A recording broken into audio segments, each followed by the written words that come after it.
¿Qué tal amigos? ¿Cómo están? Buenos días, un abrazo para todos ustedes, bienvenidos a AM, antes de mediodía de Fides, les saluda John Arandia. A las 10 de la mañana, 40 minutos, el director de la ASFI estará con nosotros para responder a todas sus dudas acerca de este tema del diferimiento bancario y el tema especialmente de este periodo de gracia, que es nueva norma que el gobierno ha lanzado y que dicen que es para todos, así que está usted cordialmente invitado, le daremos un teléfono, le daremos... Ya, se lo podemos dar, pero para que nos escriba, por favor, para que nos escriba, ¿ok? El teléfono que vamos a habilitar es el 765-00237. A ese WhatsApp usted puede enviar su pregunta.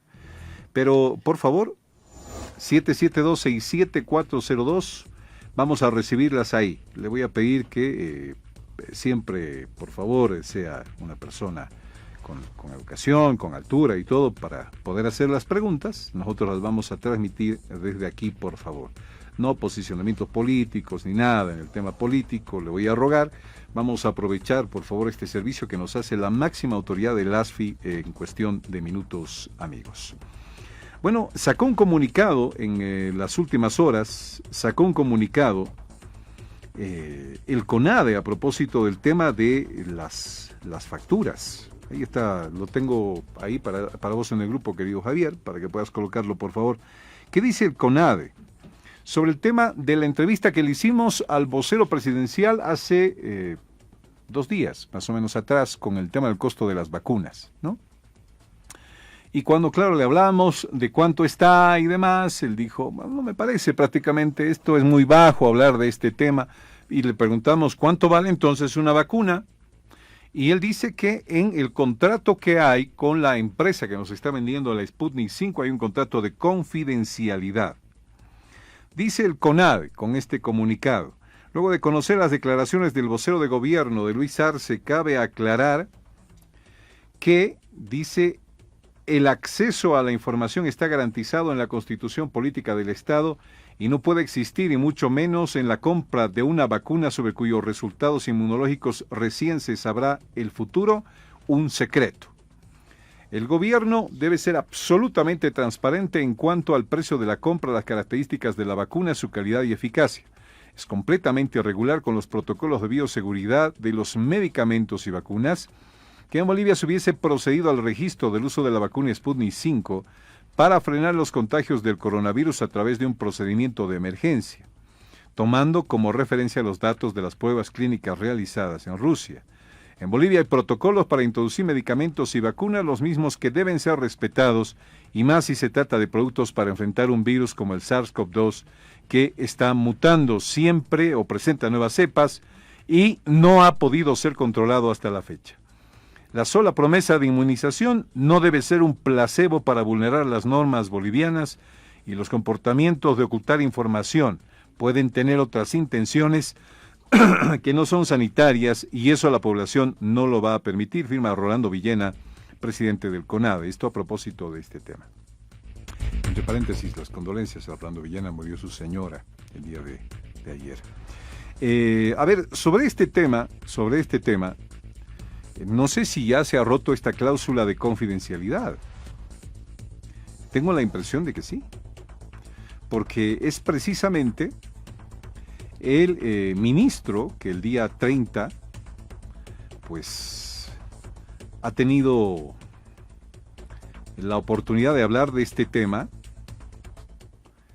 y precisamente ha dicho que la vacuna cuesta alrededor de $9.50. Esto lo dijo el día 30 de diciembre del año 2020, o lo dijo el 29 más o menos de diciembre, cuando el periódico Opinión refleja esta información. Dice el periódico Opinión: luego de que se anunció la adquisición de 5.2 millones de dosis de la vacuna Sputnik 5 contra la COVID-19, el ministro de Salud, Edgar Pozo, aclaró que el costo de cada unidad de esta vacuna es de $9.5. $9.5.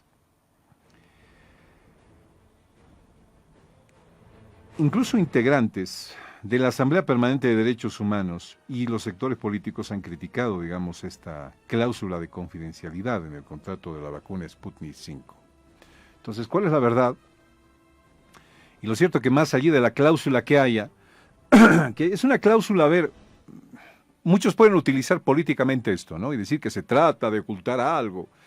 ¿Cómo es posible? Quizás un negociado. No, a ver, un momentito, un momento. También hay que ser claro en este tema. Hay una competencia voraz por tener la vacuna de muchos países. Y las negociaciones dependen de muchas cosas. ¿Qué le dirán pues a los rusos? Le dirán sentados en la mesa, le dirán, sabes, somos un país que no tiene mucha plata, o sea, no puedes compararme con Estados Unidos, no puedes compararme con Brasil, no puedes compararme con la Argentina. Entonces, cóbrame menos, ¿no? Hazme una rebaja de repente. Ellos ven eso, dicen, bueno, ¿sabes qué? Quizás otros beneficios colaterales por el tema de la vacuna, y al final quedan en algo y dicen, bueno, ¿sabes una cosa? Te voy a vender, a ver, vamos a tomar el precio, $9.5 la unidad, digamos, por lo que dijo el ministro de Salud. Pero otros países la vacuna puede estarse vendiendo en 11, en 12, en $13 de repente la unidad. Y lo que no quieren que esta información salga, porque en la mesa de negociación con otros países, cuando se sienten, van a decir, oye, pero a Bolivia le estás vendiendo a 9.5, a mí también, ¿por qué no me vendes 9.5? ¿Qué es esa clase de, qué sé yo, de discriminación, no? Me imagino que en el ámbito de la negociación en la mesa, estos factores también se tienen en cuenta. Y claro, cuando se hace una cláusula de confidencialidad, estos factores llevan a firmar aquello en un contrato. Dice, por favor, no digas en cuánto te vendí porque eso me puede ocasionar problemas. Pero es cierto también, y hay que verlo desde el otro lado, amigos de Fides, que las autoridades, después de lo que ha venido pasando en el tema de la pandemia con los respiradores, que es un ejemplo muy cercano, deberían nomás hacer sus esfuerzos y haber pensado en estos para ser totalmente transparentes. Después de todo, creo que más allá del uso político de esta información, como lo están pretendiendo hacer muchos sectores, habrá que poner en la mesa el tema de la urgencia, de los intereses económicos de las empresas, de los países que están vendiendo la vacuna, y habrá que tomar también en cuenta los intereses ideológicos, ¿no es cierto? Todo eso suma al momento de decidir algo. Por eso decíamos, ¿no habrá sucedido lo mismo en el tema de los respiradores? Mira, y sabiendo eso, debería nomás actuarse con transparencia en este sentido. Ya hay un bichito de la desconfianza en todos los bolivianos de cómo se está manejando esto de los respiradores, y no puede ser que crezca otro en el tema también de las vacunas, cuando en ambos factores lo principal es darle confianza de todo lado a la población. Ahora, claro, me dirá, los respiradores que llegaron aquí no eran lo que necesitamos, no eran lo que pedíamos, etcétera, etcétera. Sí, en la vacuna también hay desconfianza, sirve, no sirve, ¿cómo está el panorama? Transparencia en este tema de la información. ¿Será lo que dijo el ministro, $9.5 por vacuna? ¿O nos quedamos con la versión del vocero presidencial cuando dice hay confidencialidad? 10:28 minutos.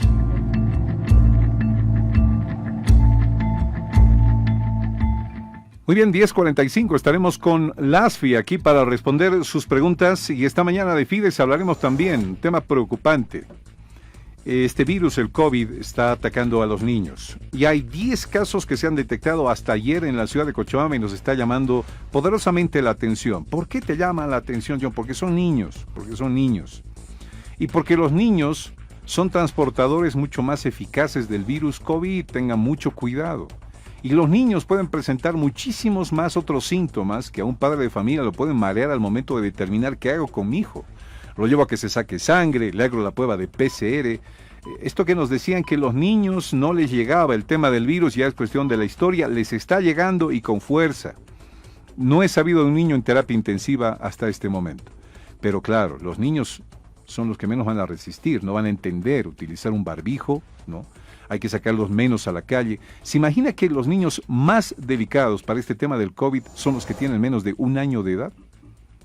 Ellos son los más delicados y hay que cuidarlos, pero usted no tiene idea.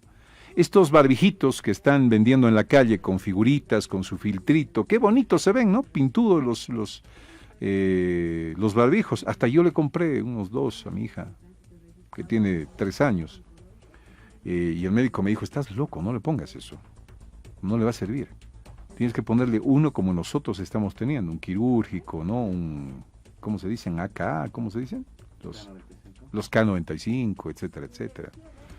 Entonces tienes que ponerle eso, ¿entiendes? Y ponle adecuado y tiene que aprender, ¿no? A ir, pero la respiración y todo. Bueno, hoy hablamos con un especialista un poquito más adelante. Subnacionales es nuestro primer tema en Antes de Mediodía. Estamos explorando ya los candidatos oficiales que quieren ser autoridades locales. Horacio Pope se convierte en uno de los favoritos para ir a la alcaldía en Sucre. Le mandamos un gran abrazo, Horacio Pope, exasambleísta. Muchas gracias por atendernos. Buenos días desde la capital de México. ¿Qué tal, querido John? Muy buenos días. Un saludo afectuoso a tu persona y a través tuyo a toda tu radio audiencia. Horacio, esto de saltar de lo nacional a lo local. Yo siempre, la primera pregunta que les estoy haciendo a quienes ya están de candidatos de manera oficial es, ¿cuál fue la evaluación que se hizo para intentar ir a ser autoridad en medio de todos estos conflictos que tenemos? A ver, querido John, mira, me voy a ir un poco atrás. Cuando yo ingresé a la Asamblea Legislativa, hace aproximadamente 6 años atrás, vi que era muy complejo, pero además poco estratégico el intentar ser una figura mediática a nivel nacional, como lo hicieron muchos de mis colegas. Había una serie de dificultades, varios pormenores. Entonces yo inmediatamente decidí que el mejor trabajo que podía realizar, el que podía tener más efecto, el que podía tener mejores resultados, o en realidad los resultados, que es lo que uno siempre espera de su trabajo, era el trabajo regional. Fue así que en estos últimos 6 años poco se me ha visto a mí en los medios nacionales, pero bastante se me ha visto en los medios locales. Y gracias a que he hecho un trabajo, no solamente en la ciudad de Sucre, sino también en diferentes municipios del departamento de Chuquisaca. He cumplido un sinnúmero de tareas de fiscalización, varias gestiones. Me he dedicado más al trabajo de terreno, al trabajo de campo, que a la misma legislación, porque bien tú sabes, querido John, que el MAS, al tener los 2/3, nos dejaba a nosotros imposibilitados de poder llevar adelante una tarea legislativa. Entonces no nos quedaba más que la tarea de fiscalización, la gestión y el apoyo a las autoridades locales. Entonces eso me ha permitido, querido John, también a mí a conocer a profundidad los problemas por los que atraviesan no solamente el municipio mío, que es el de Sucre, sino también muchos de los municipios de Chuquisaca, que prácticamente tienen los mismos problemas en común, ¿no? Que son temas del agua potable, del tratamiento de las aguas servidas, problemas que tienen que ver con el medio ambiente, problemas que tienen que ver con carreteras, con congestionamiento vehicular en la misma ciudad, etcétera. Entonces, yo no es que me animo ahora, recién en los últimos meses, en el último tiempo, a ser candidato a alcalde. Yo tenía claro ya hace varios años atrás que mi próximo paso en política iba a ser el de postularme para la alcaldía o postularme para la gobernación. Escojo la alcaldía porque creo que en política uno tiene que ir adquiriendo experiencia de a poco, para poder ir cumpliendo satisfactoriamente con el trabajo, ¿no? Si bien conozco el departamento de Chuquisaca, quiero primero ejercer, va a ser mi tarea. Si Dios mediante me permiten a mí, a través del voto, hacerme alcalde, va a ser la primera vez que yo voy a trabajar en un cargo ejecutivo. He estado en un cargo legislativo, pero sería la primera vez que esté en un cargo ejecutivo, para lo cual también ya me siento preparado porque he visto de cerca lo que hacen, ¿no? Bueno, qué desafíos en Sucre, una ciudad que necesita tanta pero tanta atención. Entremos por el tema político. El MAS en Sucre, ¿cómo está midiendo la temperatura de lo que ha pasado? Se decía que Sucre no quería al MAS, pero Sucre termina con una muy buena votación para el movimiento al socialismo. ¿Y este panorama político, qué visión a usted le da de lo que podría pasar en las subnacionales? Mira, querido John, la verdad es que en Sucre vamos a tener que hacer, Dios mediante, en los próximos 5 años lo que no se ha hecho en los últimos 20 años. En los últimos 20 años en Sucre ha habido una suerte de alternancia en el poder entre el MBL, que sigue vigente a través de distintas siglas políticas, y el movimiento al socialismo. Ha habido una especie de circuñaco, de convivencia entre estas dos fuerzas políticas, ¿no? Tenías en un momento a Hugo Loaiza, que venía de las filas del MAS, pero que era alcalde, luego Verónica Berríos, que era del MAS, pero que también en su juventud había sido del MBL. Lo mismo pasó con Iván Arciénega, etcétera. Y en los últimos 20 años poco o nada se ha hecho dentro del municipio de Sucre. Entonces, prácticamente las tareas que hay que enfrentar en adelante son bastantes, ¿no? Yo diría, no hay un tema solucionado en Sucre, más bien cada día se van sumando más problemas. Tú has visto hace 3 días atrás la desgracia que nos ha pasado precisamente por no hacer una rehabilitación del poteo, por no ver que las bocas de tormenta estén habilitadas, por no tener cuidado con el cambio climático, porque mucho de esto tiene que ver con el cambio climático. Es decir, en Sucre no se prevé nada, todo es absolutamente improvisado, querido John. Ahora, respecto al MAS, la pregunta que tú me haces, tú sabes que después de los movimientos de la capitalidad en Sucre hay un fuerte rechazo al movimiento al socialismo, pero pese a ese rechazo, en 2015 se hizo alcalde a uno que era del movimiento al socialismo. ¿Pero por qué se lo hizo alcalde en aquel entonces, en 2015? Porque las autoridades que habían pasado por el municipio y eran todos ellos de oposición, no habían hecho absolutamente nada por el bloqueo económico que se imponía desde el gobierno central. Entonces la gente tuvo una lógica de decir, bueno, si con la oposición no se puede, a ver, veremos si con el oficialismo obtenemos algo más de ayuda, de colaboración, de rédito, un poco más de obras, ¿no? Porque hoy en día vivimos además en tiempos de obrismo, ¿no? La gente espera obras. Y votaron por Iván Arciénega, y Iván Arciénega dijo, ¿no? Yo me acuerdo que uno de sus principales lemas de campaña, querido John, era decir, si votan por nosotros a la alcaldía, por nosotros a la gobernación y por nosotros al gobierno central, va a haber un triángulo amoroso, y con ese triángulo amoroso de gobernador, alcalde y presidente masistas, Sucre va a tener mucho, pero ha tenido menos de lo que se tenía con la oposición en el poder. Entonces la gente se halla totalmente desencantada. Ahora, una es la votación respecto a la última elección nacional que hemos tenido, donde el MAS ha salido victorioso. Hay que hacer una diferencia necesaria, oportuna para el análisis. Una es la votación de Sucre y otra es la votación del departamento de Chuquisaca. En Sucre, el MAS ha perdido con cerca del 70%, querido John, pero en el departamento ha ganado con cerca del 56%.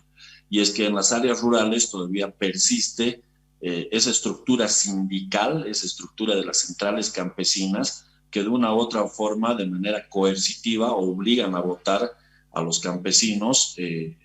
Digo coercitiva porque siempre a través de la amenaza, del chantaje, de la imposición, ayudan a votar obligan a votar al campesino a favor del movimiento al socialismo. Y esto yo lo sé muy bien, porque no solamente vivo en la ciudad de Sucre, sino que también tengo mi propiedad en el campo, soy parte de una comunidad y veo cómo es la hermenéutica de los sindicatos, de las centrales campesinas, veo cuál es el carácter de los ejecutivos de las diferentes organizaciones campesinas, y es pues, hay una dictadura de tipo estalinista, ¿no? dentro del área rural, y es por eso que, además que el área rural, querido John, tiene muchos bolsones negros. ¿A qué me refiero con eso? Que tienen muchos asientos electorales inexistentes, ¿no? A veces vemos nosotros en esas imágenes un tanto quijotescas, ¿no? Partiendo al notario electoral con las ánforas, con las actas en la espalda y perderse entre las montañas. Muchos de esos asientos electorales a los que supuestamente van, querido John, no existen, así de simple, no existen. Otra cosa es que van, se encuentran con el dirigente campesino, y en cuestión de una hora ellos llenan, firman y hacen absolutamente todo. Porque si en la ciudad, querido John, son capaces de hacernos fraude, es decir, en nuestras caras nos hacen el fraude, ¿cuántas veces nosotros hemos denunciado, por ejemplo, que una persona votaba en más de una oportunidad? Los hemos detenido, los hemos puesto a disposición del Ministerio Público, etcétera, pero no han hecho nada. Entonces, en el campo hacen magia, ¿no? Los del movimiento al socialismo. Ahora, yendo un poco más adelante, querido John, en Sucre, si bien el MAS pierde con alrededor del 70%, se tiene el peligro de la dispersión del voto, ¿no? Somos alrededor de 8 candidatos de la oposición frente a uno del MAS. ¿Y se estaría pensando en alguna especie de unión, señor Pope, allá en Sucre? Es decir, mira, querido John, si el MAS no ha ganado en Sucre, entonces, ¿para qué la unión? No, mira, querido John, yo te digo algo. Hace 15 años que venimos hablando de unidad, y la unidad ha sido una utopía o una entelequia. No ha tenido traducción en la práctica, no ha existido. lo que se puede lograr es el mayor consenso posible. ¿Y por qué te digo esto? Yo estimo, querido John, y te lo pongo así, que por lo menos de esas 8 candidaturas que hay en oposición, 4 están puestas por el movimiento al socialismo. 4, por lo menos. ¿Por qué? No te voy a dar nombres, pero te digo que hay un candidato a la alcaldía, supuestamente de la oposición, que tiene a su mujer trabajando en el sector administrativo del Hospital Santa Bárbara, puesta por Enrique Leaño, que es el candidato hoy en día del MAS a la alcaldía. Tiene a su hija trabajando en CESA, que también es puesta por un favor del movimiento al socialismo. CESA es la empresa de electricidad que tenemos en Sucre. Tenemos a otro candidato que supuestamente viene por oposición, que ha sido oficial mayor técnico del MAS en 2 gestiones pasadas, que ha sido también candidato al MAS por la alcaldía hace ya varios años atrás, pero claro, la gente no retiene eso en su memoria. Tenemos también a otro candidato que ha trabajado en contrataciones durante varios gobiernos del movimiento al socialismo, gobiernos locales del movimiento al socialismo, en el tema de contrataciones y que se conoce muy bien a las empresas constructoras. Entonces, querido John, ellos saben que no van a ganar. Ellos saben que no van a ganar, pero el MAS les pone plata para la campaña, les pone plata para estar presentes ahí y para la dispersión del voto. Señor claro, Pope, ellos sacarán 2-3%, pero esos 2-3% abajo no son nada, pero arriba sí sirven de mucho, ¿no? Bien. Veo que su análisis le da muy buena perspectiva de salir alcalde de Sucre. ¿Cuáles son las 3 cosas urgentes para hacer por Sucre si usted fuera alcalde, señor Pope? Mira, el tema del agua. En épocas de estiaje, querido John, alrededor de 1/3 de la población de Sucre no tiene agua, sobre todo en las zonas altas. El tema del agua es un tema urgente, pero además es un tema que se ha venido aplazando en Sucre por la corrupción y por la negligencia. Yo pienso terminar de manera estructural con el problema del agua durante los próximos 5 años, pero también dar medidas paliativas con la construcción de tanques en zonas altas, la adquisición de cisternas. Yo me lo conozco muy bien el tema del agua aquí en Sucre, lo he trabajado durante los últimos 6 años. El segundo tema que es importante, querido John, es el tema del empleo. Sucre, conjuntamente con Potosí, son las 2 ciudades que más migración tienen hacia el eje troncal. Los jóvenes salen de la universidad en Sucre e inmediatamente ponen sus ojos o en La Paz o en Santa Cruz para poder irse a trabajar.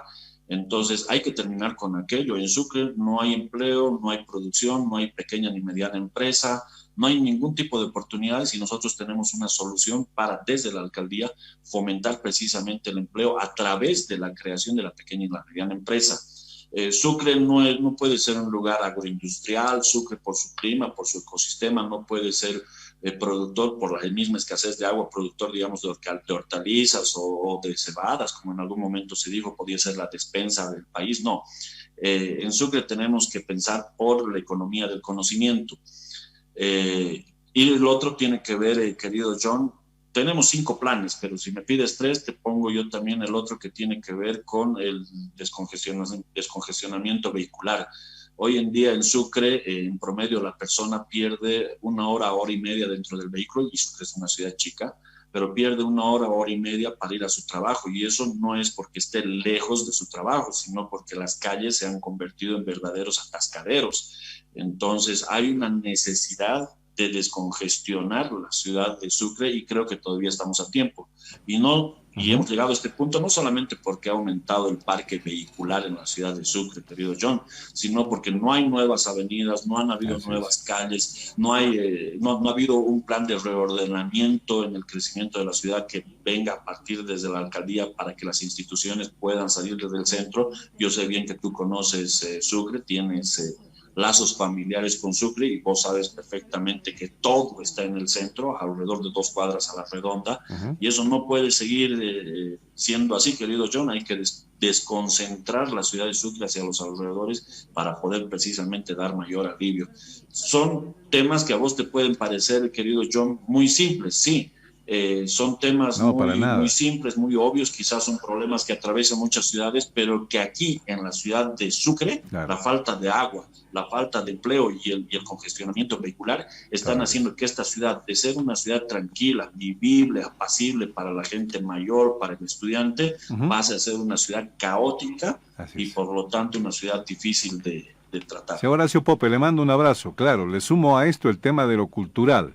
el tema de preservar una ciudad histórica como la de Sucre. Esto no le deja a usted mover un ladrillo, para eso tiene que hacer un trámite realmente terrible, ¿no? Eso es decir, tienes que mantener como está la ciudad porque es histórica. Y uno, ¿cómo hace ahí?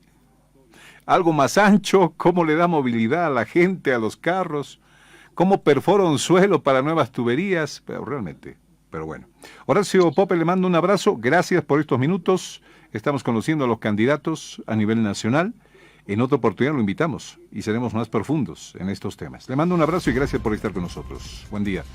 Son las 10:46 minutos, 10:46 es antes de mediodía de Fides. El corazón de la democracia, titulan así algunos medios de comunicación en los Estados Unidos, ha sido herido después de lo de ayer.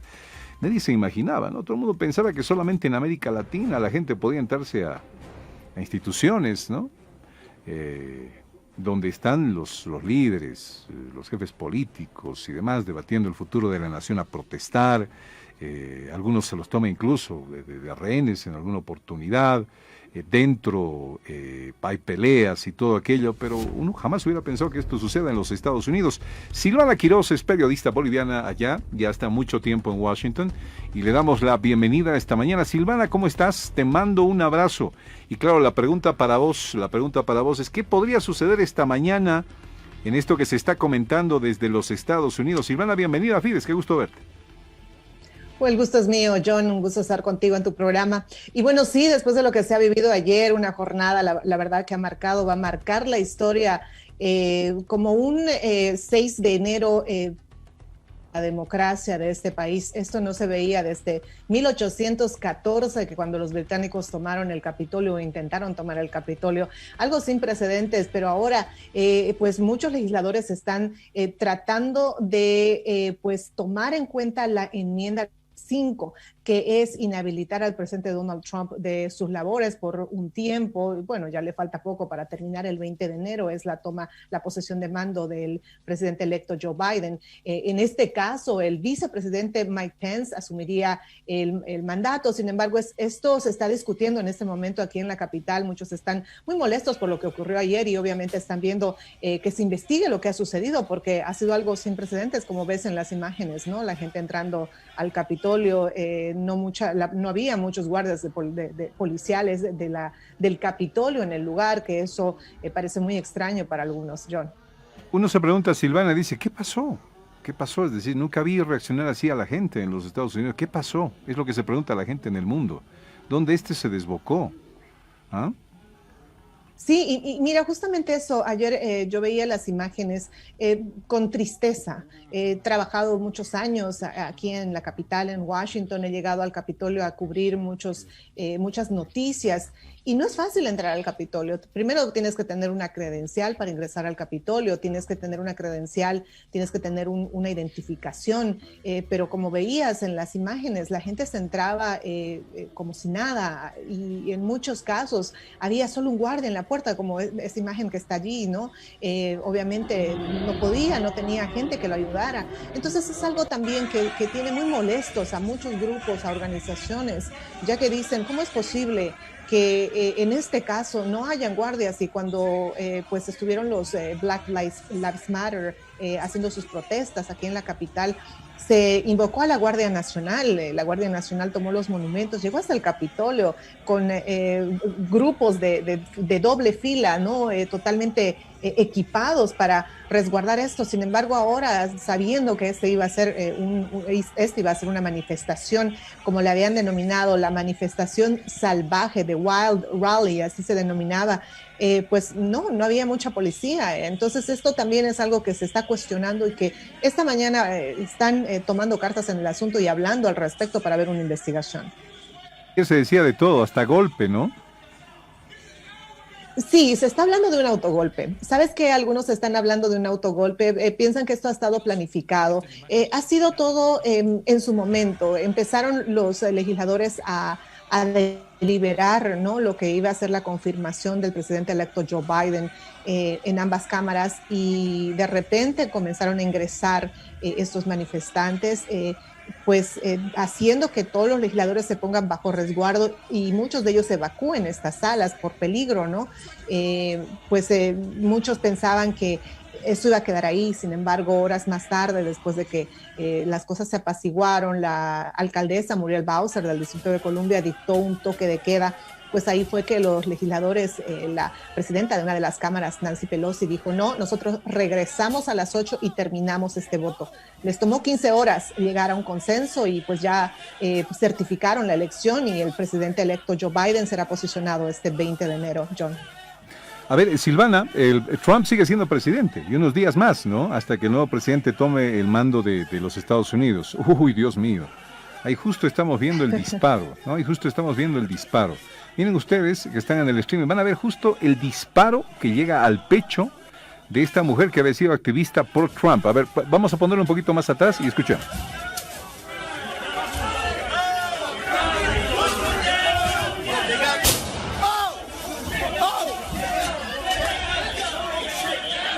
Esta es la imagen, terrible imagen. Es decir, este muerto le puso el punto alto a los sucesos ayer. Hoy podríamos estar hablando de que se entraron a este lugar, al Capitolio, y destrozaron o rompieron, ¿no? Pero nada más, pero estamos hablando de un muerto y esto lo endurece, pone terrible la situación más de lo que ya ha sido.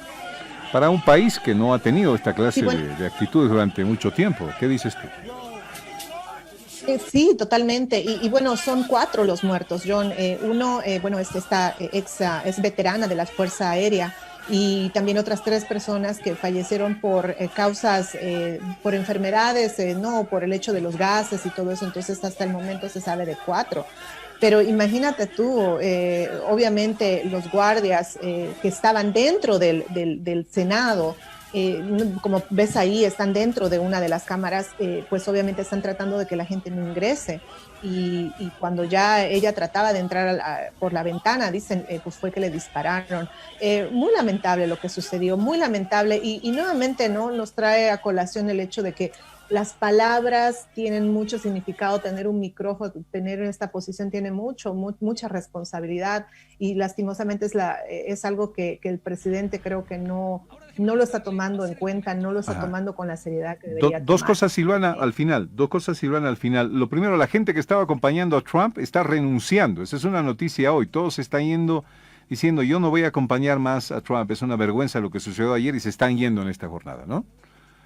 Sí, ayer comenzábamos, la primera renuncia fue la jefa de gabinete de la chief staff de la primera dama, que fue una de las primeras en renunciar, y así sucesivamente se han ido dando las renuncias. Y sí, han sido 4 años diferentes, demasiada división en este país y obviamente la gente que ha trabajado o ha creído en el presidente, creo que se está dando cuenta. Ayer no solamente eso, habían muchos senadores que iban a votar en contra de la certificación, que más tarde decidieron cambiar su voto y dijeron que no, que iban a aceptar pues después de lo que había sucedido. Entonces yo creo que fue algo que marcó la diferencia también, los disturbios marcaron la diferencia para que muchas personas, comiencen a renunciar y otras nuevamente retomen el camino del Partido Republicano, que también está dividido. John.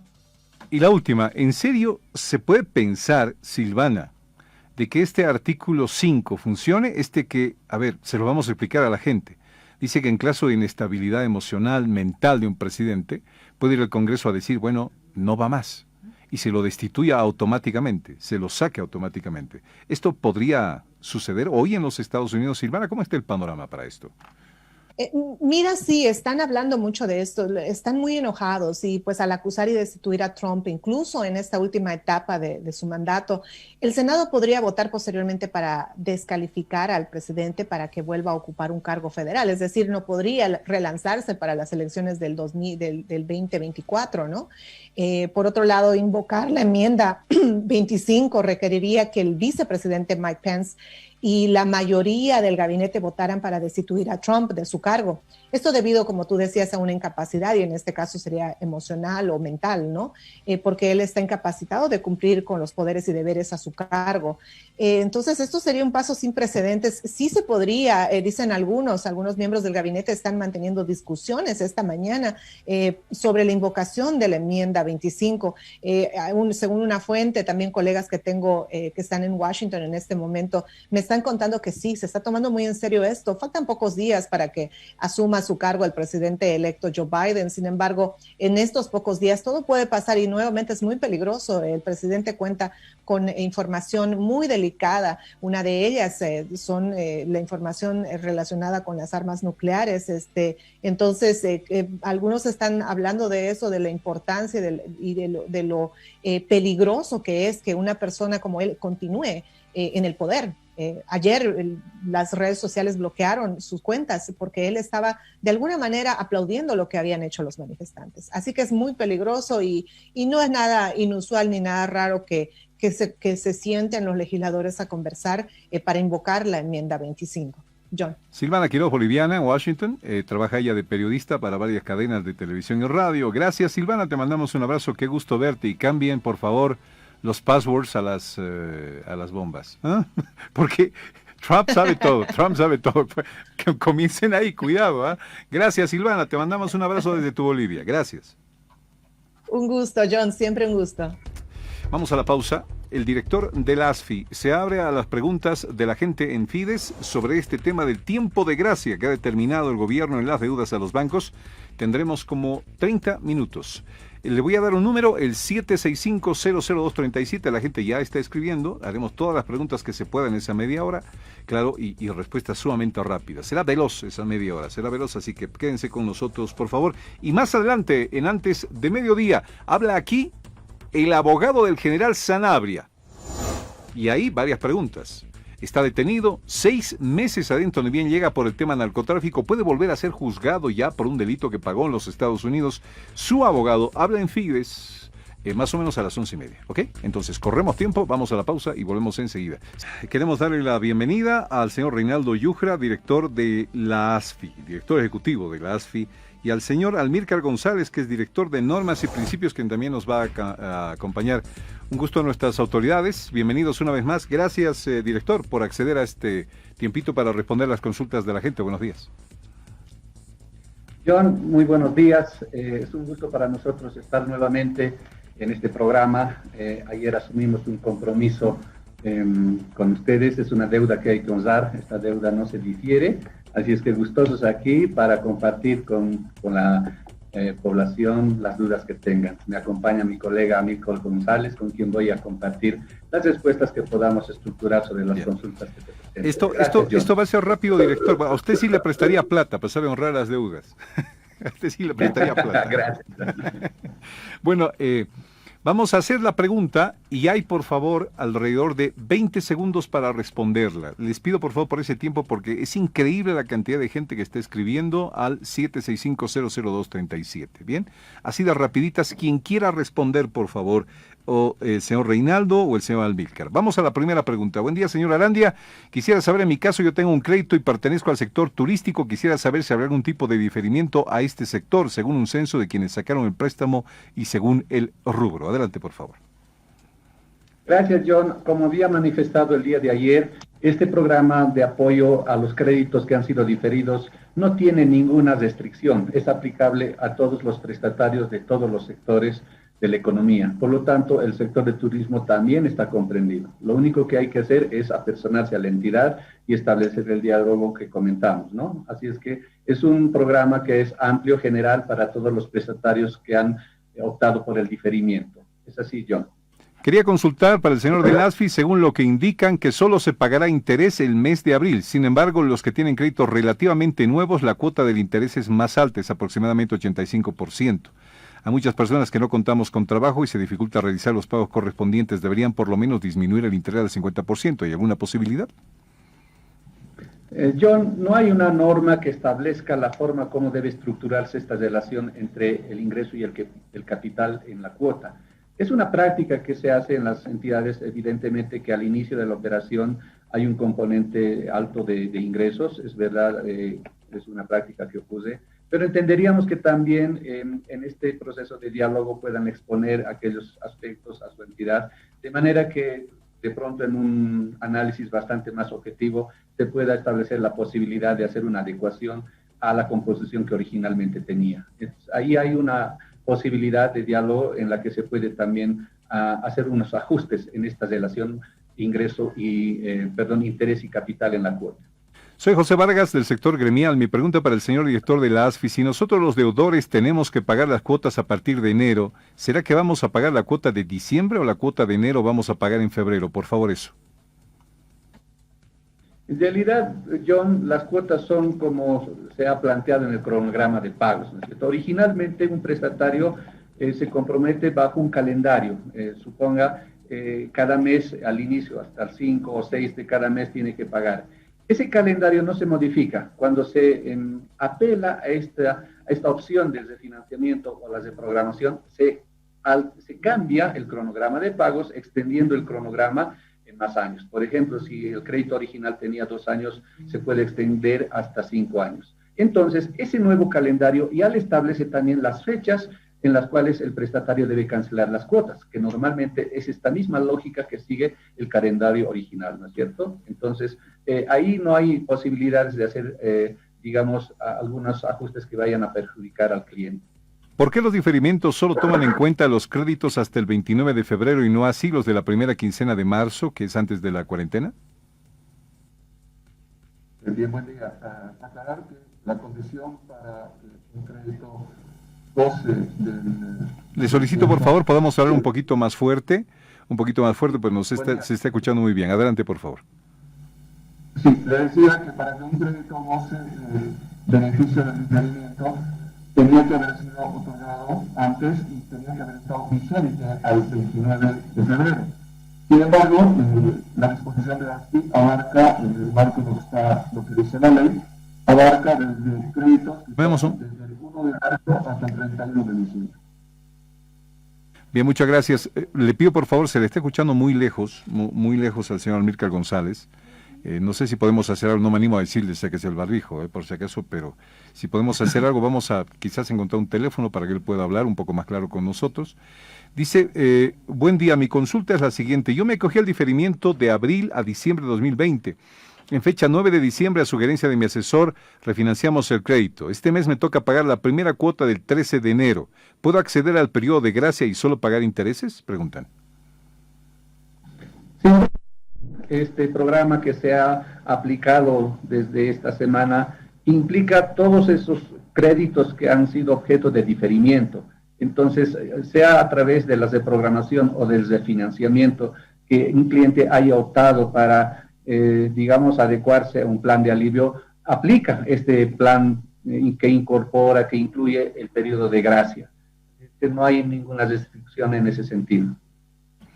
Buen día, John y su invitado. Tengo 2 créditos, fui al banco, me dijeron que no puedo acceder porque no pagué ni la mitad y no me acogí al diferimiento. Soy transportista, estuve en terapia intensiva, es por esa razón que quería pagar solo interés y no me aceptaron, pero quiero pagar mi crédito, dice él. A ver, John, en esto hay que diferenciar un aspecto, ¿no? El paquete de alivio se origina en el periodo marzo a diciembre y bajo ciertas condiciones. Entonces, todos los créditos que han sido objeto de diferimiento, hoy pueden aplicar este mecanismo de la reprogramación o el refinanciamiento, incluyendo el periodo de gracia. Sin embargo, las personas que tenían créditos y que no han sido objeto del diferimiento, ¿no es cierto?, han ido pagando regularmente, hoy podrían, no en el marco de este programa, sino más bien en la relación cliente-entidad, podrían también negociar su situación. Nosotros esperamos que las entidades se sensibilicen con sus clientes en función de las condiciones. Es evidente que no va a formar parte de este programa porque, reitero, una de las condiciones es que haya sido crédito diferido. Eso no impide que la entidad pudiera otorgarle facilidades similares a las que tiene este programa, acogiéndose de pronto a una situación parecida en el marco de lo que es la función social que tiene una entidad financiera. Eso es lo que podrías responderle, John. Perfecto. Si el crédito que se ha diferido está con una tasa antigua, con las anteriores políticas, y actualmente las tasas cambiaron al refinanciar o reprogramar, ¿mantengo la tasa de origen o refinancio con la tasa actual? Las tasas de interés, digamos, son un componente importante del crédito. Se esperaría que durante este proceso de programación o de financiamiento al menos se mantengan. Puede ser que la entidad incluso pueda disminuir la tasa, pero lo que no está autorizado es a incrementar la tasa. Entonces, probablemente, recogiendo un poco la situación en la que se encuentra el prestatario, una entidad pueda ofrecerle una mejora en la tasa. Pero reitero, lo que no puede hacer es incrementarle la tasa. Bien. Dice, esto es un poco largo, dice, luego de la finalización del periodo de diferimiento me acerqué a los bancos para regularizar mis créditos. Mi idea al inicio fue la reprogramación de mi crédito, pero resulta que me dicen que tengo que pagar un interés relacionado los meses de marzo hasta diciembre del 2020, sumando un monto considerable, el cual se sumaría al crédito. ¿Qué hago? John, esa es una pregunta reiterativa en varios medios y penosamente algunos oficiales de crédito no están totalmente informados o no están capacitados para poder aplicar adecuadamente la norma. Eso no está permitido, John. No hay ningún condicionante en este caso. Un solicitante, un prestatario que pueda requerir que se le aplique una, a través de un refinanciamiento o de la reprogramación, no tiene que hacer esta cancelación previa. Ese interés que ha sido diferido en estos meses va a estar comprendido en el horizonte de tiempo del nuevo crédito que se esté reprogramando o refinanciando. Así es que es un exceso que estaría cometiendo una entidad. Si fuera el caso, nosotros podríamos identificar y establecer un mecanismo sancionatorio para estos casos, John. Mis 3 últimas cuotas vencían en junio del año pasado. Estas 3 últimas cuotas pueden refinanciarse y acceder a los 4 meses de gracia. El monto es significativo. Gracias. Sí, en realidad, si me escucha bien ahora. Adelante, muy bien. Toda cuota que está comprendida en el periodo marzo-diciembre tiene que ser diferida. Y si el prestatario así lo considera pertinente, puede acercarse a su entidad financiera y conciliar lo que es la reprogramación o el refinanciamiento de estas cuotas bajo las nuevas condiciones, gozando además de un periodo de gracia. Ayer fui a la Mutual La Primera, donde dicen que no acatarán el tiempo de gracia mientras no haya un decreto emitido por el presidente. Además, que ya prorratearon el importe del seguro en la etapa de diferimiento y lo están cobrando en cuotas mensuales. John, yo creo que esa es una exageración desmedida. Ningún funcionario de una entidad financiera puede referirse en esos términos. Imagino que se trata de un funcionario que no está informado. Las normas son de aplicación obligatoria por todo el sistema regulado.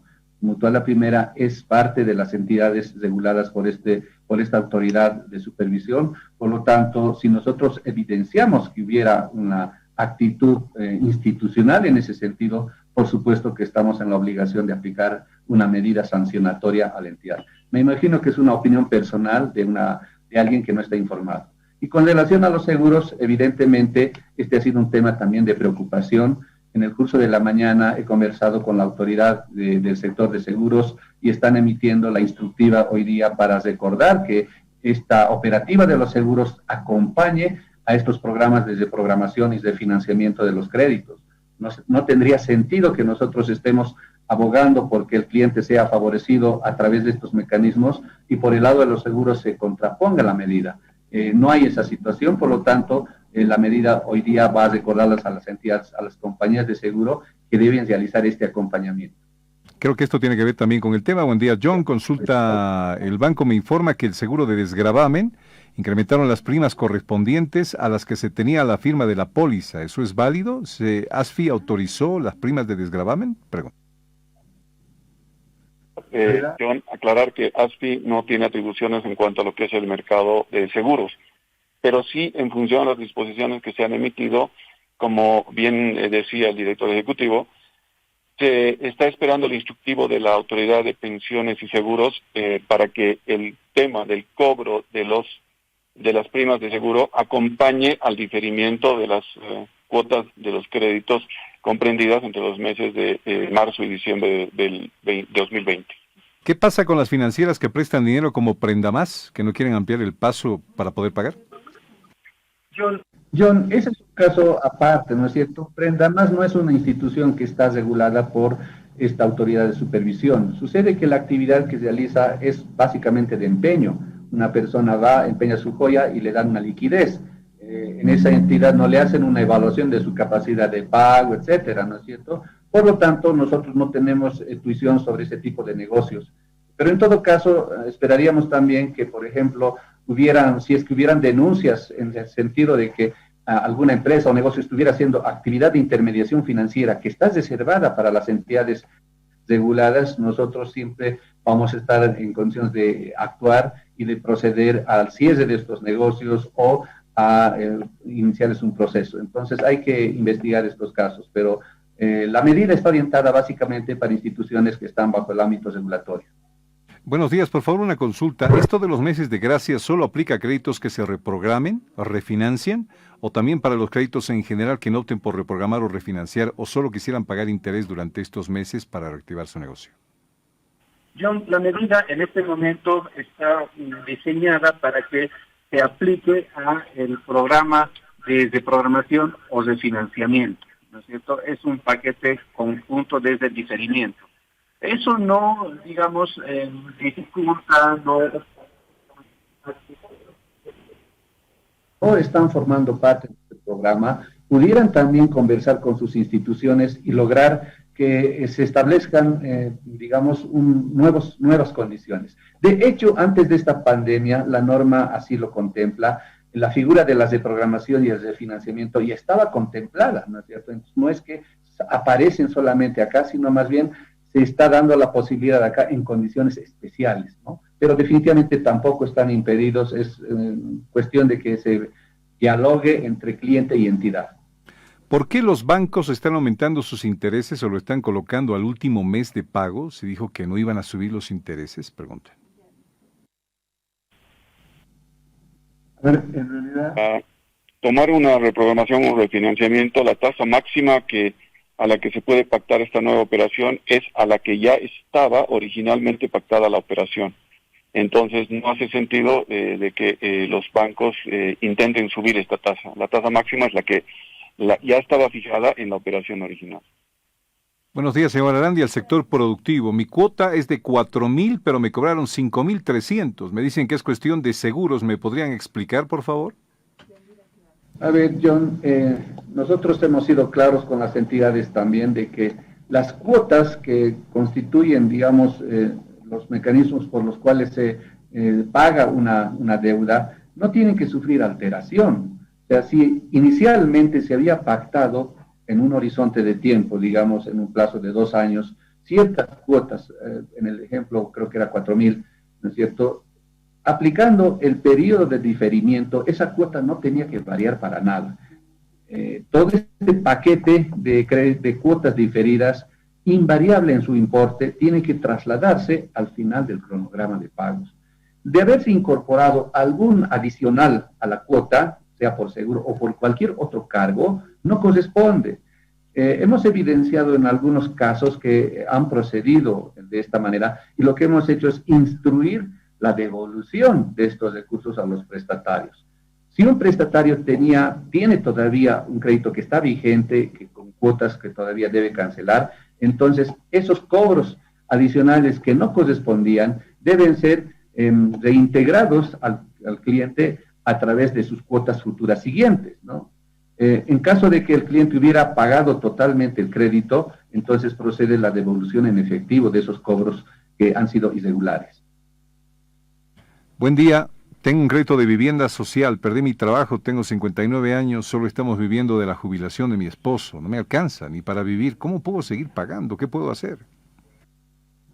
John, el crédito es un mecanismo por el cual las familias, las empresas, etcétera, tienen la posibilidad de recurrir a fondos con los cuales financia sus alternativas de inversión o sus necesidades.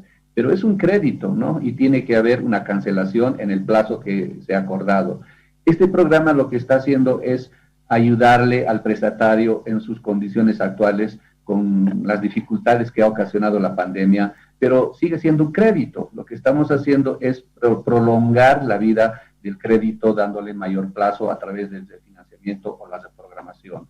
Un crédito no puede ser, digamos, comparado con una donación o con un bono, que son mecanismos diferentes. Acá el crédito corresponde que se cancele. Y de hecho, a través de estas medidas, nosotros queremos seguir fortaleciendo la cultura de pago de los créditos. Es una responsabilidad nuestra velar por la solidez del sistema financiero y por lo tanto estos mecanismos que están aliviando la situación de los prestatarios no debe significar una amenaza sobre esta cultura de pago que mantiene la solidez del sistema financiero. Vamos a ir respondiendo un poquito más rápido, les pido por favor a las autoridades. Nos quedan un montón de preguntas todavía y tenemos alrededor de 11 minutos. Al final, ¿en qué queda esto de los intereses que nos generaron por diferimiento? Tenía un capital de 35,000 bolivianos y ahora con este interés incluido tengo uno de 41,000. A ver, en ese caso, digamos, el diferimiento no es otra cosa que un periodo durante el cual no se paga ni capital ni intereses, ¿no es cierto? Entonces, en esta nueva situación en la que se encuentra el prestatario acudiendo a una reprogramación o un refinanciamiento mediante la prolongación del plazo, entonces se distribuye en este horizonte de tiempo tanto el capital como los intereses, ¿no es cierto? Entonces, hay un nuevo cronograma de pagos con una cuota menor que incorpora los intereses y el capital que tenían originalmente. Con respecto a los préstamos y las leyes o decretos que se emiten por el gobierno, ¿podría indicarme quién controla el cumplimiento de las leyes o decretos que se emiten y dónde o con quién puedo acudir para quejarme o que me orienten cómo hacer cumplir estas normativas? Porque los préstamos son todos con diferentes términos, los prestamistas nos encontramos desamparados, dice. En este caso particular del sistema financiero, nosotros como órgano estatal somos el órgano que tiene facultades y atribuciones para proteger los derechos de los consumidores. Hemos habilitado originalmente un mecanismo por el cual pueden presentar sus reclamos, que es para la operativa normal, pero en este caso en particular, John, estamos adicionando lo siguiente. Por un lado, la línea gratuita que tenemos para que puedan realizar sus quejas, que es el número 800-103-103, está ampliando digamos, el tiempo de atención. Los lunes a viernes de 7 de la mañana a 8 de la noche y los sábados de 8 a 4 de la tarde. Pero adicionalmente, John, estamos incorporando un formulario de quejas en nuestra página web para que aquellas personas que se sientan agredidas en sus derechos o hayan recibido un rechazo, una negativa del banco injustificadamente, puedan hacer su reclamo en el que van a figurar el nombre del prestatario, la operación, etcétera, adicionalmente el nombre de la persona de la entidad financiera que le habría negado o le habría dado información equivocada. Este formulario va a permitir a nosotros personalizar el caso. Sucede que ahora recibimos denuncias y quejas, pero son genéricas, entonces la entidad no, digamos, identifica cuál es el caso particular. A través de este mecanismo, John, vamos a lograr que la población sí pueda tener una atención de parte del órgano regulador para solucionar su problema. Tengo un crédito en Fácil, pero reprogramé en septiembre pasado y pagué solo los intereses de abril a septiembre. ¿El banco me tiene que devolver ese interés? En realidad, si el pago se ha hecho por el interés que estaba ya determinado en cronograma, no tiene que hacer una devolución. En caso de que él pudiera determinar, acudiendo aquí a ASFI para que se lo colabore en ese sentido, de que le han cobrado intereses adicionales, corresponde que el banco restituya o devuelva estos intereses que le había cobrado por encima de los que ya estaban determinados en cronograma. Mi oficial de crédito me indicó que mis cuotas serán diferidas, pero la TRE debo pagar, subió mi porcentaje de interés y mis cuotas mensuales. Pregunta si se debe pagar la TRE también. Somos varias personas en esta situación. A ver, la TRE es un componente de fijación de tasa. Usted puede ir a un banco y decir cuál va a ser la tasa que vamos a acordar, una tasa fija, digamos, del 11.5%, vamos a decir, ¿no? Esa es una tasa fija que permanece constante durante la vida del crédito. Pero puede también existir los casos en que se aplique una tasa variable. La tasa variable implica que a la TRE, que es la tasa de referencia que publica semanalmente el Banco Central, se le agrega un factor fijo. Y esta tasa puede ir variando en función de cómo varía la TRE. En esta oportunidad se mantienen las condiciones, salvo que el cliente pudiera considerar que le conviene aplicar una tasa fija. Entonces puede dialogar con su entidad y establecer nuevas condiciones, ¿no es cierto? Ese es un tema que había que considerar, digamos, como una alternativa, John. Digamos, las reglas que se mantienen las condiciones originales, siempre y cuando no le perjudiquen al cliente. Pero si hay una vía por la cual se pueda favorecer, está abierta la posibilidad de que en este diálogo se pueda lograr ese favorecimiento.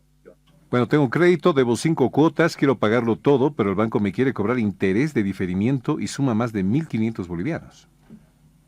Como habíamos adelantado en una respuesta anterior, John, este proceso de aplicar a las de programación o el de financiamiento con la aplicación del periodo de gracia no está condicionado a que haya un pago previo de todos los intereses del periodo diferido. Así es que es una exageración, una mala información que de pronto ha debido brindar algún funcionario que no está capacitado de la entidad financiera. No hay condición alguna, John. Buen día. ¿Es correcto que se incremente la cuota por monto de seguro de desgravamen y seguro de inmueble? En realidad, un componente de la cuota es el pago de la prima del seguro. Se paga capital, intereses y si el prestatario ha tomado el seguro, se incluye la cuota correspondiente al pago de la prima. Entonces, esto, de hecho, aritméticamente hace que el monto pueda subir, siempre y cuando, repito, el prestatario haya tomado la decisión de contratar el seguro para su crédito. ¿Los que ya reprogramaron anteriormente su crédito acceden a este tipo de gracia? Hay personas que han podido hacer su reprogramación o su refinanciamiento durante la gestión 2020, vale decir, entre marzo y diciembre. Entonces, ya su crédito ellos lo han ido pagando y tendrían que ver con la entidad la posibilidad de que se les incluyan los 4 meses de gracia para el periodo comprendido entre enero y abril de 2021. Quería consultar sobre el periodo de gracia. El pagar solo el interés, ¿el saldo seguirá generando interés? Y si fuera así, estuviera pagando doble interés. Fanny Núñez pregunta. En ningún caso va a ocurrir esa situación, John. El hecho de que se pague durante este periodo de gracia únicamente intereses significa que ese capital que nos está pagando se va a distribuir en el horizonte de tiempo del nuevo crédito, ¿no? Están prohibidas las entidades de agregar un interés adicional, extra, etcétera, aquello que corresponde al crédito. No hay autorización en ese sentido, John. Buenos días, soy prestataria y yo pagué mi deuda al banco de marzo, octubre, ahora estoy al día, pero me hicieron pagar sobre interés. En ese caso, ¿qué tendría que pasar con mi préstamo? Eso quisiera preguntar, gracias. A ver, una vez más, lo que decía, si la persona, al hacer sus cálculos, cosa que también se le puede colaborar en la Autoridad de Supervisión del Sistema Financiero, determina que ha habido un cobro más allá de los intereses que estaban comprendidos en el periodo de diferimiento ya establecidos en su cronograma, tiene que exigir a la entidad la restitución de los montos que hubieran sido cobrados por el denominado interés adicional. Tengo un crédito de 1.600.000 bolivianos. Nuevo préstamo de diciembre 2020. ¿Se me aplica el periodo de gracia? A ver, John, como había señalado originalmente, este programa de alivio está diseñado para los prestatarios cuyos créditos han sido objeto de diferimiento durante el periodo marzo a diciembre. Entonces, las operaciones de préstamo que no están comprendidos dentro de este paquete, obviamente no forman parte de este programa.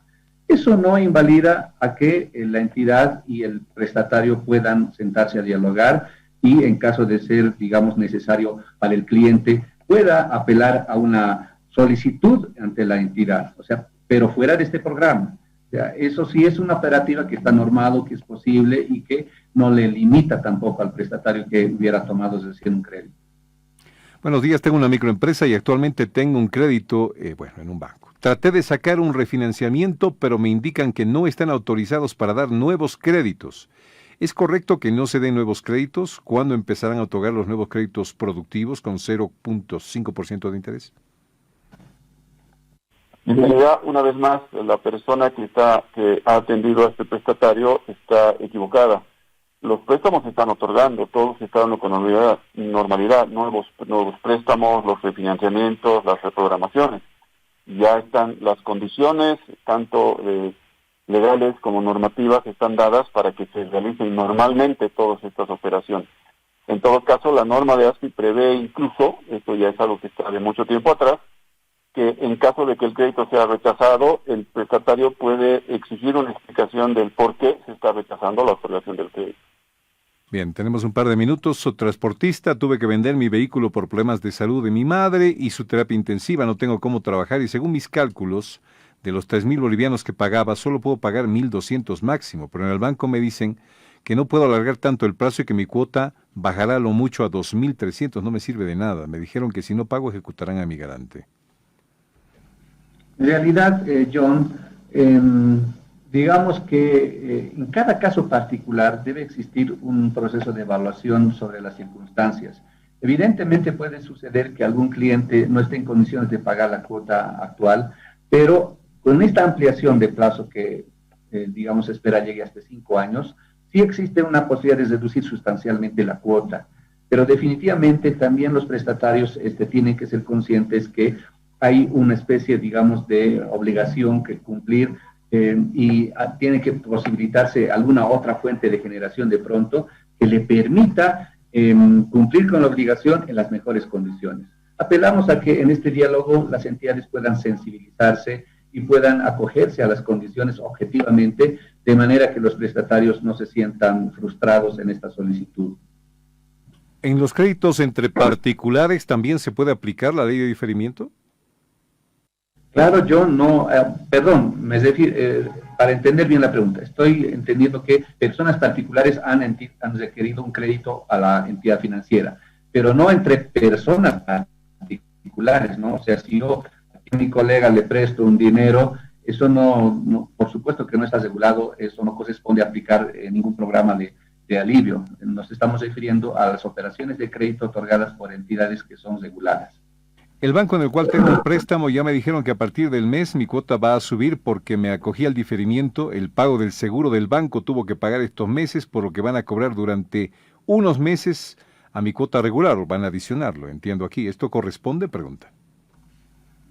En realidad, en el marco del instructivo que estamos esperando que emita la APS, no se le va a poder cobrar las cuotas del seguro de esa manera. Las cuotas del seguro tienen que acompañar a esta política de beneficio que se está otorgando a los prestatarios para que paguen las primas de seguro conjuntamente las cuotas que han sido diferidas en la cuota posterior a la última cuota del crédito que estaba así determinada en el cronograma original de pago. Una última más, muy interesante además. John, y para los que están haciendo 1,000 sacrificios y hemos cumplido con nuestras cuotas sagradamente durante la pandemia, ¿habrá algún premio? Preguntan. John, la política, por ejemplo, con la nueva ley de servicios financieros, es que las entidades puedan identificar, así como lo hacen con clientes de pronto que no cumplen estas obligaciones, puedan identificar a los buenos clientes y se les pueda premiar con algún tipo de incentivos, por ejemplo, menores tasas, mayores importes, mayor plazo, etcétera.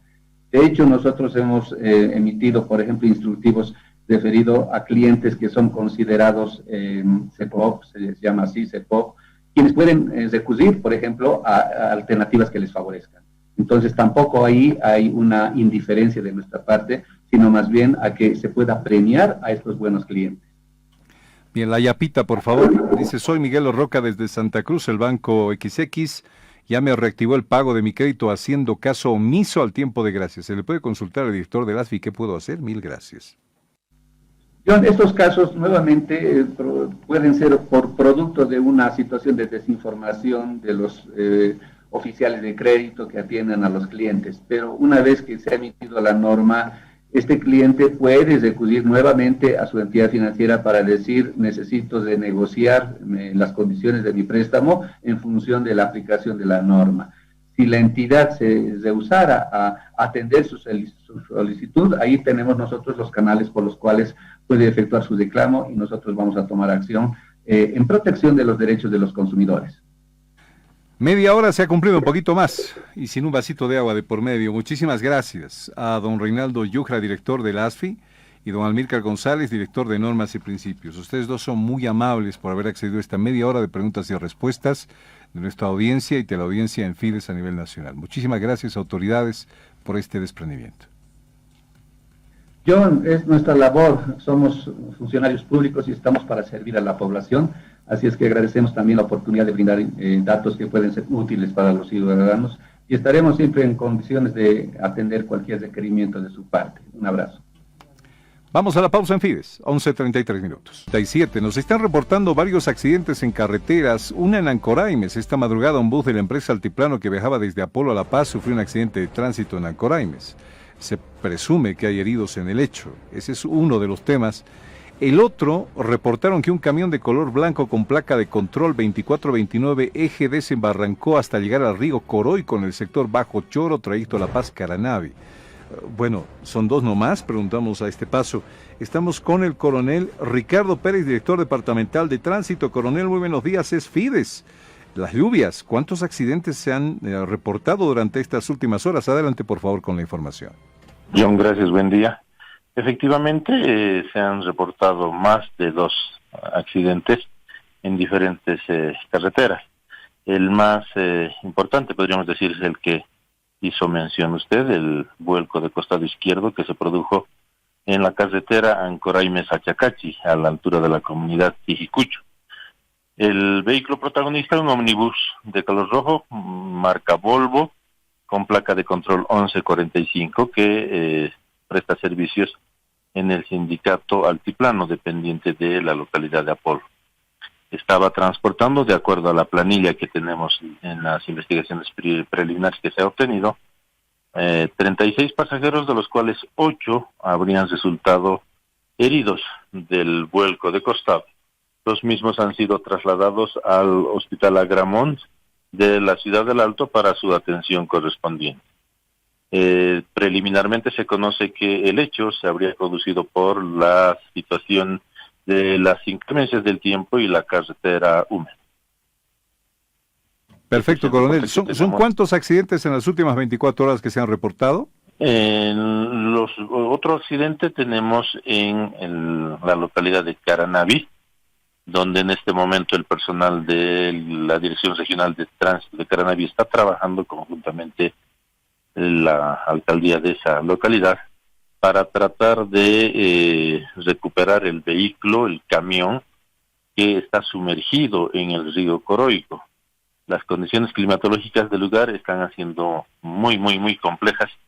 La situación es un poco muy difícil extraer el vehículo, toda vez que, de acuerdo al técnico de la grúa, se hace improbable el proceder de esta manera por el riesgo que existe por el caudal del río.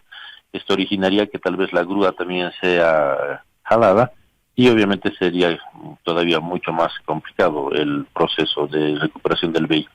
Solo se tiene conocimiento que en este camión presumiblemente estaría el conductor, pero la cabina está sumergida en el río, entonces se está trabajando y una vez que tengamos la finalización de estos trabajos vamos a poderles ofrecer mayor información con mayor objetividad en cuanto a la cantidad de pasajeros que estuviese en ese camión que habría estado transportando abarrotes de la ciudad de La Paz hasta Palos Blancos. Esa es la información preliminar que tenemos de ese hecho. Y otro que se ha producido en la carretera La Paz-La Cumbre, a la altura de la represa Incachaca, en que se ha producido un encunetamiento de un camión cisterna, pero el cual solamente ha presentado daños materiales de poca consideración. El hecho ha sido ya atendido inmediatamente por la División de Accidentes y la carretera está totalmente habilitada por el sector. Gracias, coronel. El director departamental de tránsito, Ricardo Pérez, con este informe. Terrible, lo del camión nos llama poderosamente la atención. La cabina está hundida y no se sabe cuántos estaban ahí en ese camión, ni de la suerte del conductor. Estaremos atentos a las informaciones. Gracias, coronel. Un abrazo. Buenos días. Gracias, John. Que tengan buen día. 11:41 minutos. 11:41 minutos. El general Sanabria llegó ayer a territorio nacional. luego de estar en la cárcel en los Estados Unidos por el tema de narcotráfico. Wilmer, ¿me confirma, por favor? Muy bien, las preguntas que hay. Él llega al territorio nacional y lo que se tiene es su aprehensión inmediata, es puesto ante autoridades judiciales y ahora va a estar 6 meses tras las rejas. Es decir, otra vez un juicio por narcotráfico en el país. ¿Esto se puede hacer? ¿Cuáles son los pormenores del asunto? ¿Por qué se tendría que procesarlo? Ahí, claro, la duda de que ya fue sentenciado en los Estados Unidos, cumplió condena y ahora otra vez en el país. A ver, necesitamos que nos aclaren este tema. Está el doctor Paolo Gutiérrez, abogado del ex general René Sanabria, con nosotros esta mañana en Fides. Doctor Gutiérrez, un gusto saludarle. Muy buenos días. Explíquenos este caso de su cliente, el ex general René Sanabria, por favor. Bienvenido. Muy buenos días, distinguido John, a toda la audiencia. Bueno, estoy atendiendo ahora al general que ha retornado a su país para encontrarse con su familia y ha sido sorprendido en el aeropuerto con una orden de aprehensión, la misma que por el mismo tribunal ha sido declarada ilegal. Él ha entrado a la consideración de medidas cautelares en base a una imputación, la tengo acá en la mano, es la imputación.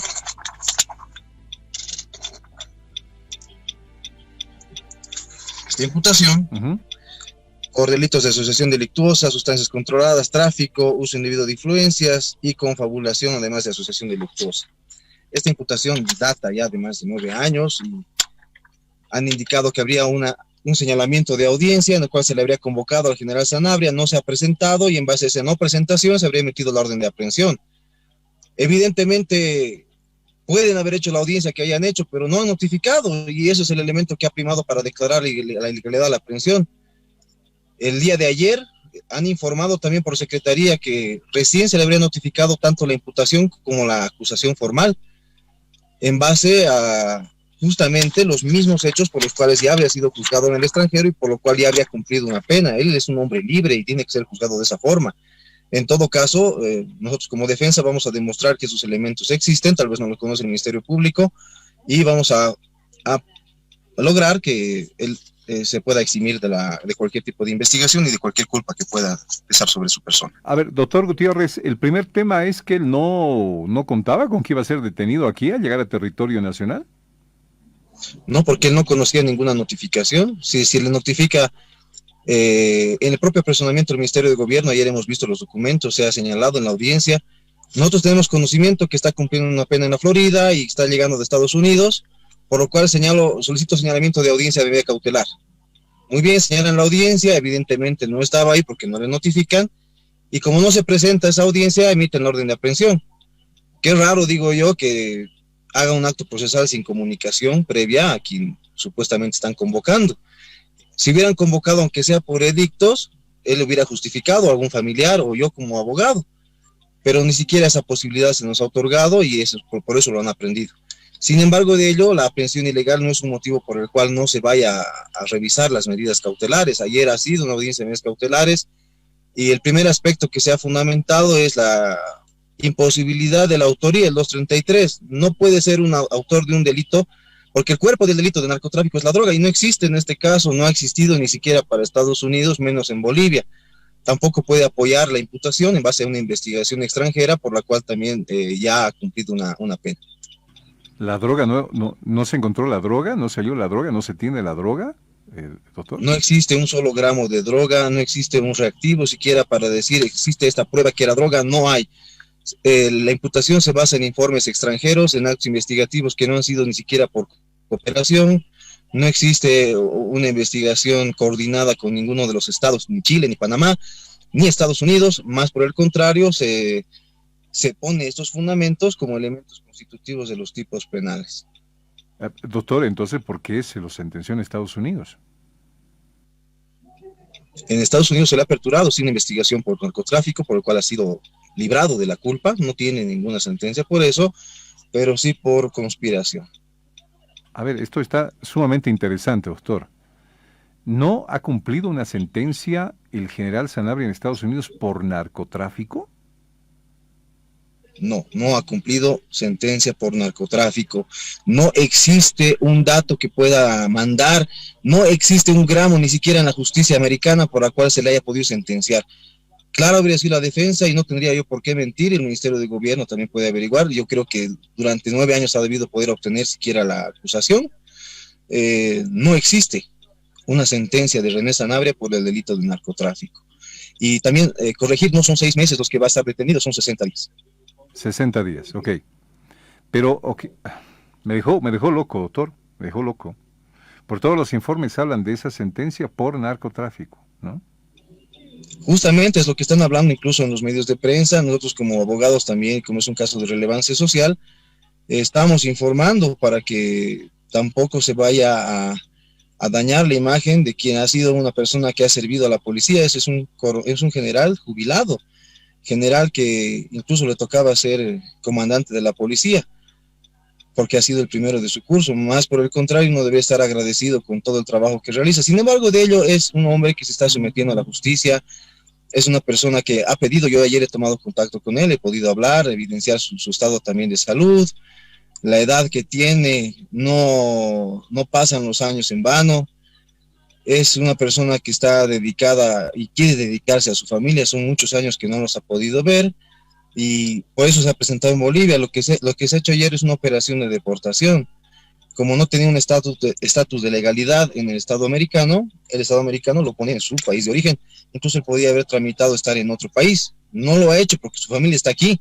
Muchas cartas se han presentado ayer también en la audiencia, en las cuales su propia familia ha solicitado que se pueda conducir al general Sanabria lo más pronto posible. Los trámites de la Cancillería, pasajes han sido los que han demorado incluso su llegada a Bolivia. Vuelvo a preguntar, 600 toneladas de droga, es de lo que se hablaba en el caso del general Sanabria. ¿Dónde están estas 600 toneladas de droga? ¿Lo pescaron a él con la droga? ¿Vieron la droga? Mire, aquí tengo la imputación en mano, está acá, no sé si puede ver. Ok. En esta imputación formal se habla de 144 kilos que debían ser entregados en un contenedor que pesaba 2.23 kilos. Imagínense. Nosotros no estamos haciendo ningún tipo de cambio de situación. La imputación es clara y es un documento que está emitido por la Fiscalía. Esta imputación, ¿qué es una imputación? Es una atribución provisional de un delito. Eso es. Para aclarar este tema, doctor, fue sentenciado y cumplió condena en los Estados Unidos el general Sanabria por conspiración. Así es. Ese tipo penal, por ejemplo, no existe en la legislación boliviana bajo los argumentos que los han manejado en Estados Unidos, ¿no? Allá no se puede hablar de nada.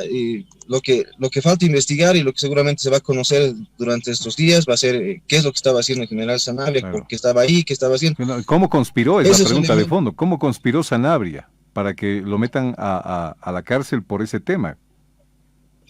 ¿Por qué conspiró?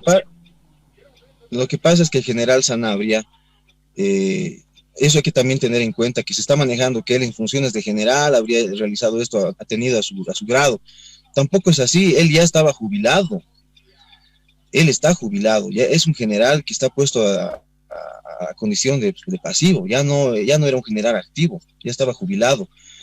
Entonces le invitan para ser director de esta unidad de inteligencia especial y él trabaja en esa unidad de inteligencia y es en función de su trabajo en la cual él ha cumplido toda su labor.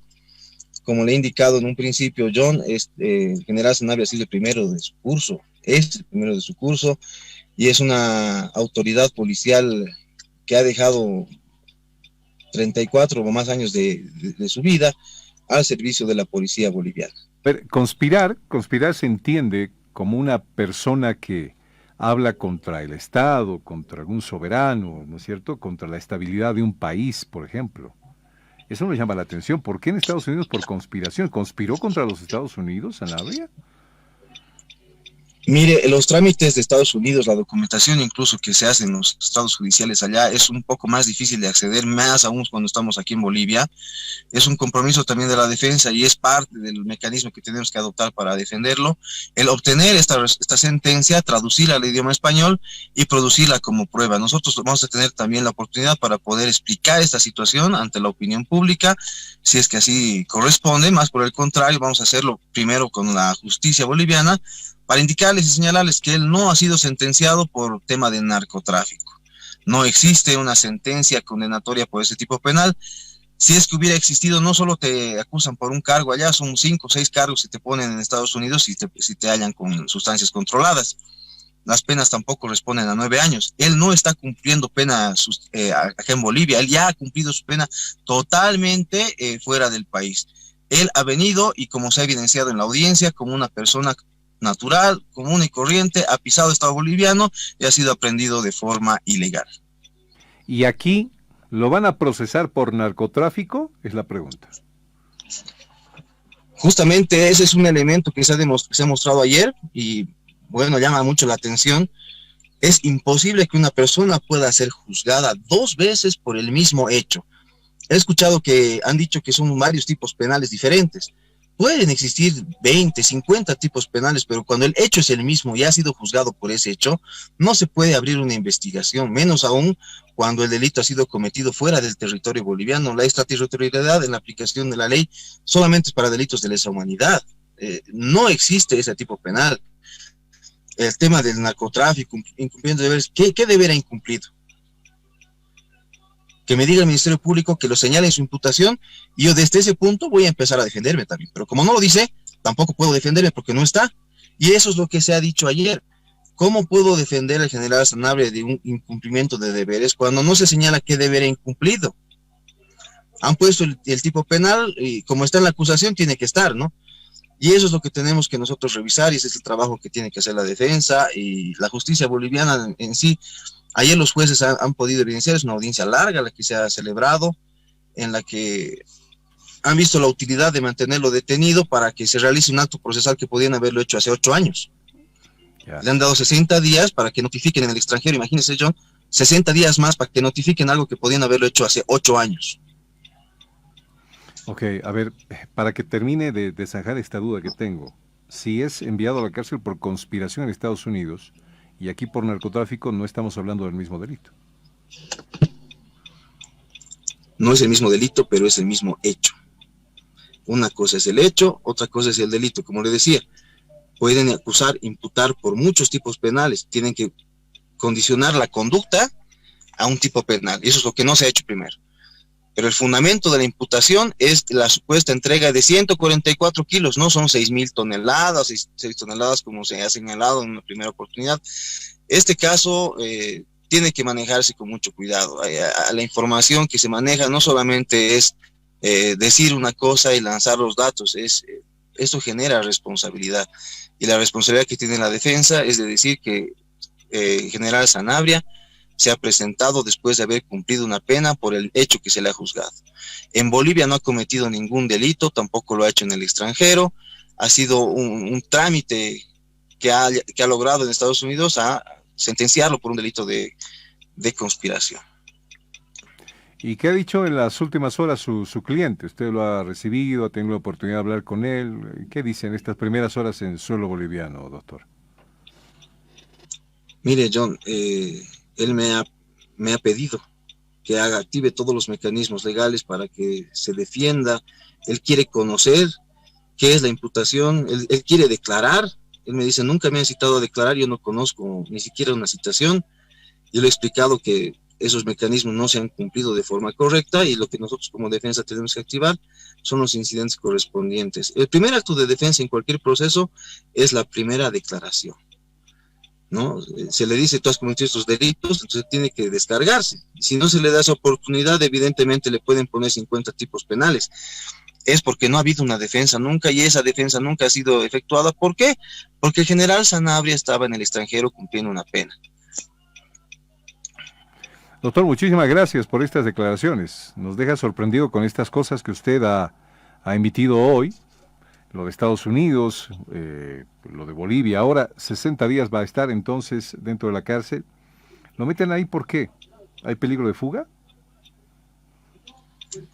Tiene un riesgo de efectivo para la sociedad, que es el numeral 7 del 234, que es un elemento que constituye fuga, y han fundamentado la pertinencia y utilidad de la adopción de esta medida en razón a que falta notificar a un acusado en el extranjero.